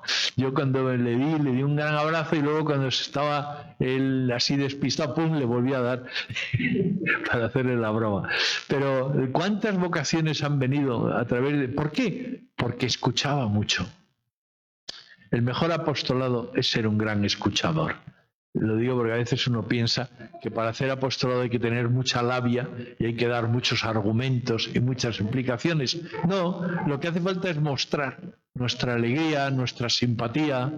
Hay que mostrar la felicidad. O sea, el mejor apostolado es que nos vean contentos, que nos vean sonrientes, que vean pues que tenemos paz en el alma, que estamos enamorados del Señor, ¿no? Que tenemos miserias y debilidades, sí, pero también tenemos la confesión y tenemos la ayuda de todos y tenemos la oración de todos, ¿no? Me acuerdo hace muchos años estábamos estudiando febrilmente para acabar para los exámenes y de repente llamó uno, ¿no? Diciendo, por favor, ofrecer todos una hora de estudio por mí, que lo estoy pasando muy mal. Vale, y todo el mundo ofreciendo una hora de estudio por él, ¿no? Pero si es que esto es la maravillosa fraternidad que vivimos en la hora, ¿no? Y pues eso, sentirse en familia, sentirse querido. ¿Y cómo se contagia el amor de Dios? Pues con nuestra propia vida y nuestra mirada. Luego escuchas a la gente y cuando terminan de contarte su problema le das una estampa de cofiño. Y dices, toma tío, que esto funciona, ¿no?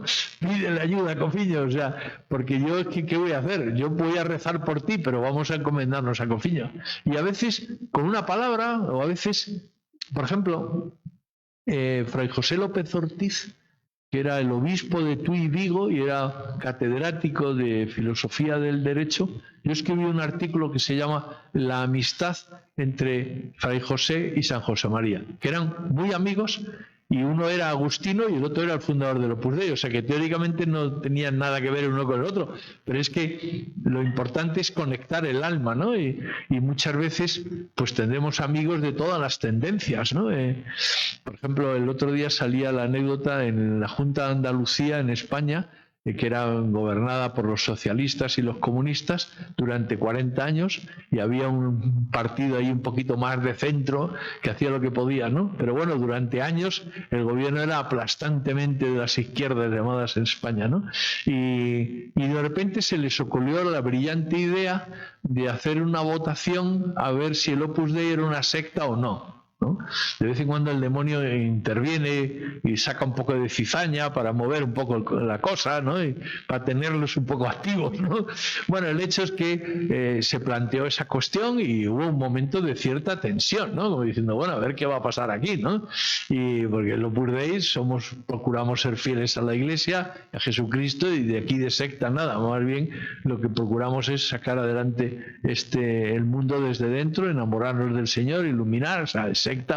Aquí todo está bastante claro, todo está abierto, y bueno, el hecho es que le encargaron la ponencia marco, y luego ya vendía después la votación, se la encargaron al jefe del Partido Comunista Andalucía, que era Luis Carlos Rejón, un señor que era catedrático de filología inglesa en un instituto de Córdoba.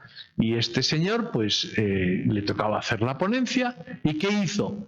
Pues llamó a su íntimo amigo de la infancia, catedrático de instituto de Córdoba, de otra materia, de matemáticas, le llamó y dice, oye, fulanito, mira, que tengo una urgencia, a ver si podíamos comer hoy o mañana, es que me corre un poco de prisa, no te preocupes. ¿Cuándo? Pues venga, hoy mismo comemos, venga, comemos. Y ya nos abrazamos, que hace tiempo que no nos vemos. Se sentaron los dos a comer y a charlar, tal. Ya estuvieron como siempre poniéndose al día, porque eran muy amigos desde jóvenes, ¿no? Y cuando termina de repente dice, bueno, perdona, mira, es que lo que yo quería decirte es que se nos va pasando el tiempo, nos lo pasamos también los dos, porque mira, se me está acabando el tiempo, mira, rápidamente, como tú eres del Opus y yo tengo que ser el ponente en la Junta de Andalucía, del Parlamento andaluz, sobre si el Opus Dei es una secta o no, cuéntame qué es eso del Opus Dei, para que yo, como tú eres del Opus, cuéntamelo, y yo se lo cuento a los de la Junta de Andalucía. Ah, muy bien, me cuenta que es el Opus Dei, tal, muy bien, perfecto. Oye, pues nada, muchísimas gracias, un abrazo, tal. Se despide y esa tarde aparece en el Parlamento andaluz, llega el jefe del Partido Comunista, dice, bueno, tengo que decirles a ustedes que esto de que el Opus Dei es una secta es una tontería.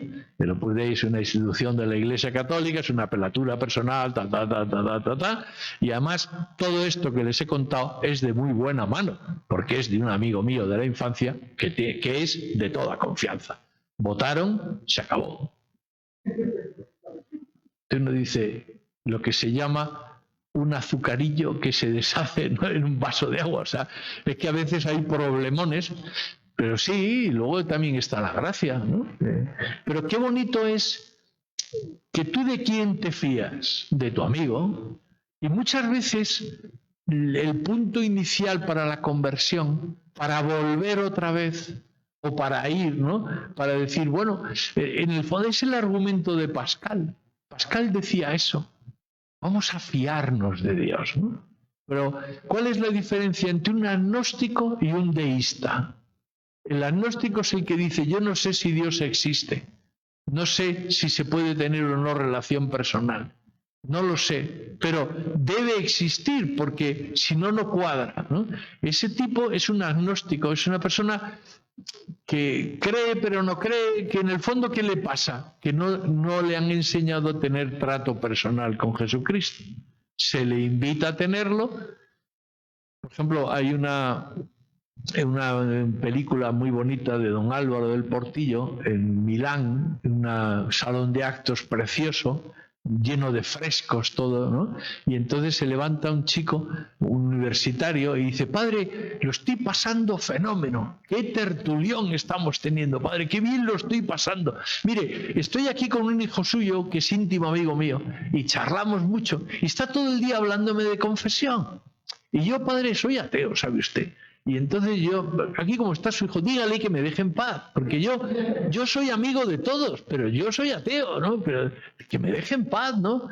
Y entonces el padre le dijo, pues muy bien, hijo mío, tú sigue insistiendo, sigue insistiendo, no te canses, porque mira, lo que pasa, ¿estás bautizado? Pues sí, padre, pues si estás bautizado es que tú tienes fe.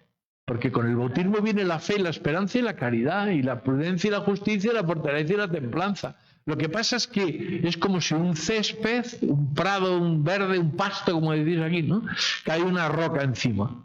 Y quitas la roca y el pasto está aplastado. Tú vete y confiésate, y entonces quitas la piedra. Y ahora vuelve a rebrotar otra vez la hierba. Y confiésate y volverá a renacer el amor de Dios en tu alma. Entonces, ¿cuál es la diferencia entre un agnóstico y un deísta? Que el agnóstico simplemente no tiene dudas, tiene frialdad, ¿no? Pero es que el deísta es un desconfiado, desconfía de Dios. Voltaire es el típico deísta, porque no es que no tenga relación con Dios, es que desconfía de Dios y de la Iglesia. Por eso, la raíz de la Ilustración, de replantearse las relaciones fe y razón, es distinta de la Ilustración, que niega la autoridad de la Iglesia y la considera con desconfianza, como si la Iglesia fuera la culpable del retraso de la humanidad, ¿no? Yo os aconsejo que leáis un libro sobre la enciclopedia, que es de las cosas más divertidas que se hizo en mi vida. El libro de autor se llama Fromm y es un tipo genial. Ha cogido la famosa enciclopedia de Diderot y de toda esa gente y la ha descuartizado. Es como si desarmas la enciclopedia y la vuelves a armar, ¿no? Pues claro, ¿qué es la enciclopedia? Es un montón de tonterías. Pero tonterías, o sea, la mayoría de las voces, 2/3 partes de las voces, están hechas por un tío que no sabe nada. Dice, pone el nombre de una flor y dice flor asiática, punto. Oiga, esto es ciencia, o sea, esto es tomadura de pelo. O sea, si es que no sabían la mitad de las cosas.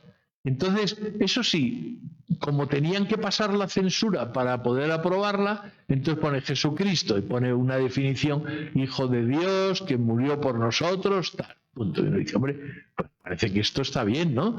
Claro, está hecho para que lo vea el jesuita de turno censor y le deje pasar. Pero luego debajo dice, confróntese, simbolismo, falsedad, no sé, o sea, mitología, o sea, dice esto como diciendo, la Iglesia dice esto, pero en realidad esto es una cosa metafórica, simbólica, o sea, que no cree en la divinidad de Jesucristo ni en la humanidad. O sea, ¿qué es la enciclopedia? Una gran mentira destinada a desprestigiar a la Iglesia, a echarle la culpa de la ignorancia. O sea, la ignorancia simplemente es que la ciencia va avanzando, y la ciencia histórica. Por eso es muy interesante la figura de los volandistas, que fueron aquellos que volvieron a estudiar todas las vidas de los santos para expurgar aquellas cosas que fueran exageraciones o que fueran leyendas, ¿no? Para dejar claro lo que sí que realmente se sabe de cada uno, ¿no? Pero que en ese sentido la pasadita de pasar por la razón, y pues sí, evidentemente, ¿no? Es como, no sé, si hablas de Bartolomé de las Casas, pues como si fuera un historiador. El Bartolomé de las Casas no es un historiador, es un profeta, ¿no? Pues no puedes decir que Bartolomé de las Casas es un gran historiador, porque es mentir, ¿no? ¿Me explico? Pero bueno, me he ido del tema. Creo que no sé si te he respondido. Por ahí andaba, es que no veo nada. Bueno, ¿qué más? Pregunta.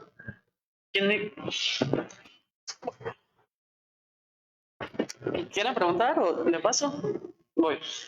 Sí, aquí tenemos al joven Valor. Si estás detrás de tu mascarilla no te reconocía. Ahora sí. Bueno, a ver, cuéntame.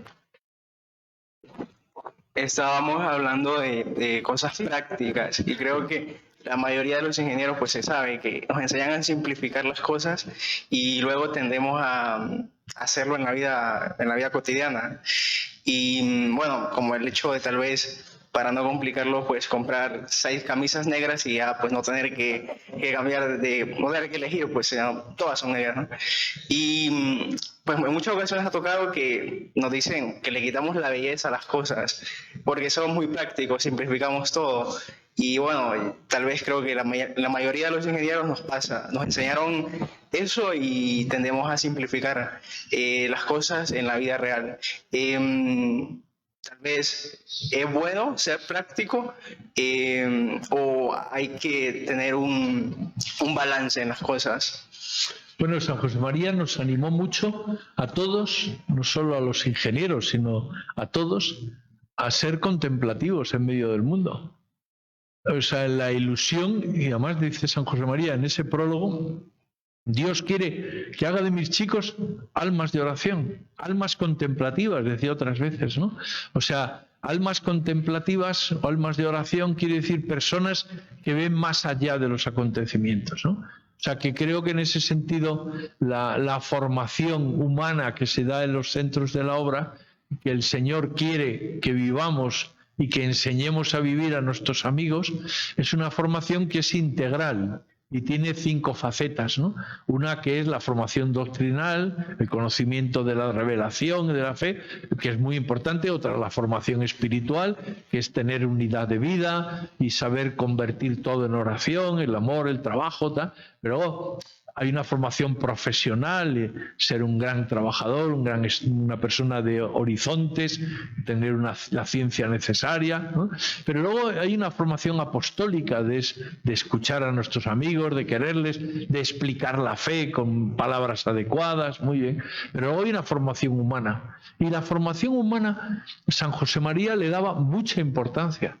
En la primera casa de retiros del Opus Dei, que se llama Molino Viejo, cuando se hizo un pabellón para la gente joven, el llamado pabellón de San Rafael, ¿no?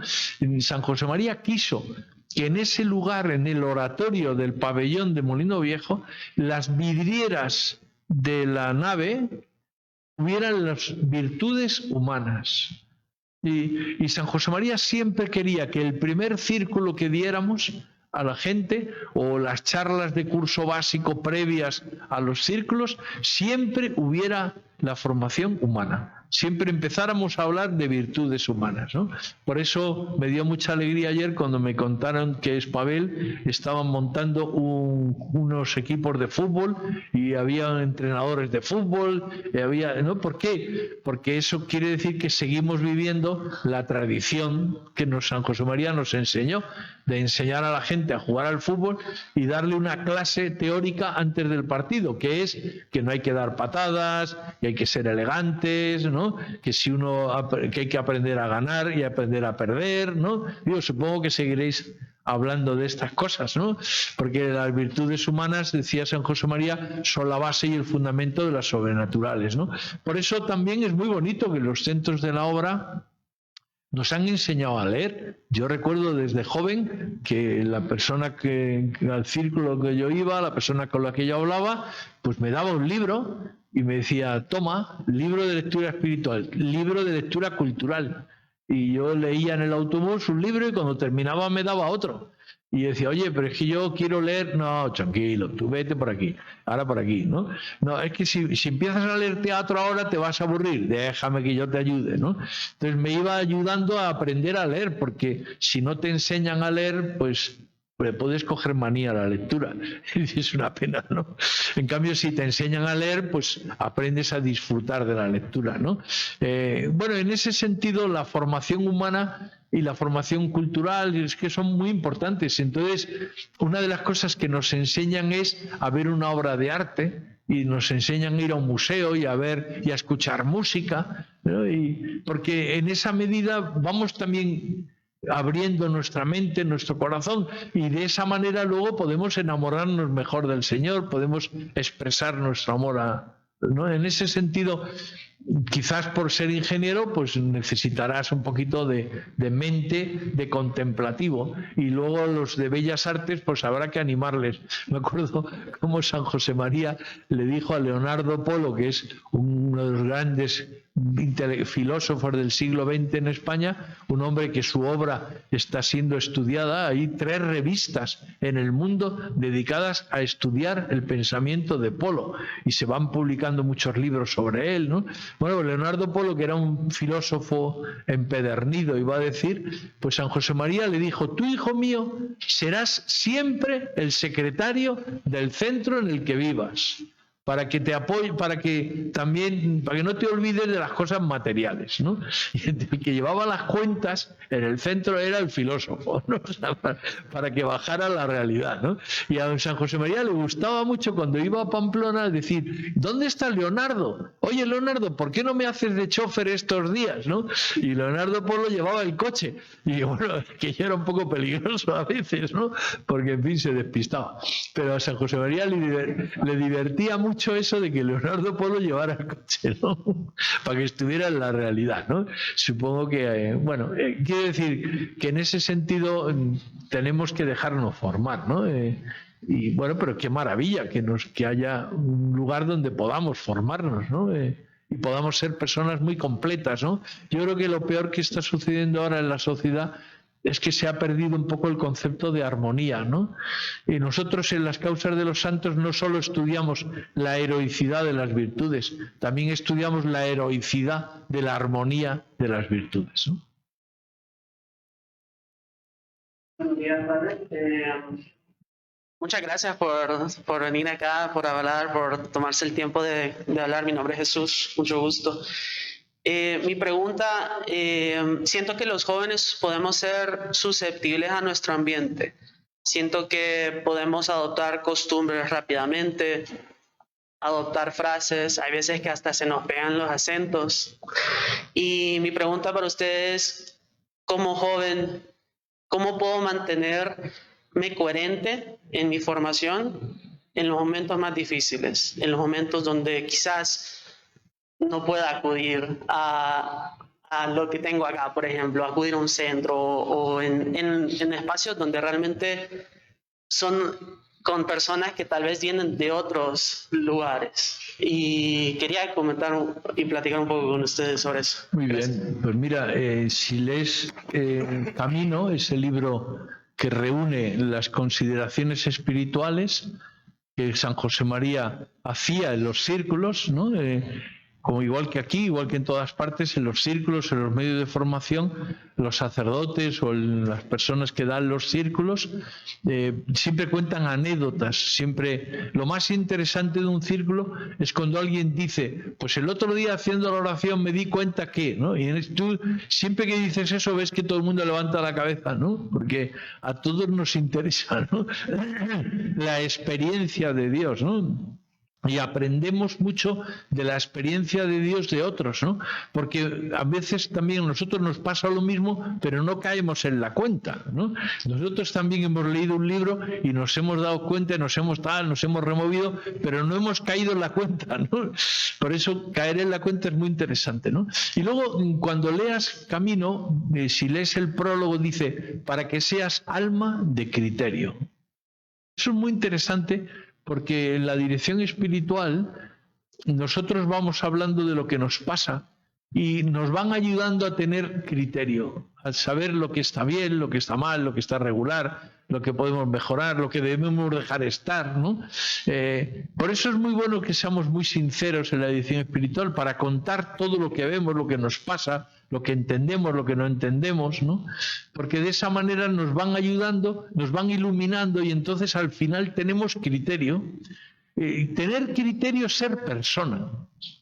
Una persona formada es una persona que tiene criterio, y cuando va y juzga los hechos, lee el periódico, ve el diario y se hace una composición del lugar, y como tiene una base de formación, de amor de Dios, de oración y de dirección espiritual, pues tiene criterio para juzgar los hechos, ¿no? Y ya verás como dentro de unos años dirás, tengo que ser más humilde, y cuidado con la humildad, porque si no, uno se puede creer algo, ¿no? Y dice, bueno, o sea, porque es verdad que con el criterio que hemos aprendido en la vida de oración y la formación, solemos acertar bastante en las cosas, en los juicios, y el peligro está en creérnoslo, ¿no? Y pensar que somos nosotros, ¿no? Es el fruto de la formación, ¿no?, que nos han dado y que hemos de agradecer, ¿no? Pero lo que te diría es, tú no te preocupes nunca. San José María nos enseñó a ser muy libres, a funcionar siempre como si no hubiera cámaras que estuvieran grabándonos, ¿no? O sea, sentirte tranquilo y sosegado. El Señor no te vigila, ¿no? O sea, está al contrario, está a tu lado, ayudándote a que con criterio vayas actuando. Y es mejor que metas la pata en algo a que estés rígido, con miedo a actuar, ¿no? Por eso, ayer lo veíamos en esa película de Cofiño que vimos aquí, San José María, sale ese trozo de la película de Argentina en el Coloseo, cuando el 26 de junio de 1974 San José María se queda en una tertulia viendo una inmensa multitud y les dice, hijos míos, meteos por todas partes. Porque si estamos en presencia de Dios, podemos meternos por todas partes. Cuando tú no puedas estar en presencia de Dios en un sitio, dirás, aquí no pinto nada. O sea, te haces una fiesta con unos amigos y ves que aquello ha pasado de guateque a guatoque, y pues dices, aquí no pinto nada. Quiero decir que si uno está en presencia de Dios, si uno está en presencia de Jesús y sereno y tranquilo y confiado porque estás con Dios, si ves que no estás a gusto en un sitio, por el modo de hablar, por cómo se está, por lo que se está planteando y por tal, pues uno dice, pues mira, me voy a reponerme, ¿no? Mañana voy a levantarme pronto y hago footing, ¿no? Oye, pues encantado, ha sido un placer y tal, ¿no? Y no se quita de en medio, porque hay que aprender a quitarse de en medio.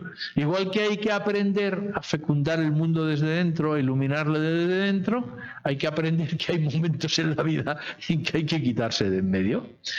Yo suelo recomendar a la gente que cuando vaya a una fiesta de esas que duran hasta las 6 de la mañana, que lo que tienen que procurar es dejar el carro de modo que puedan salir.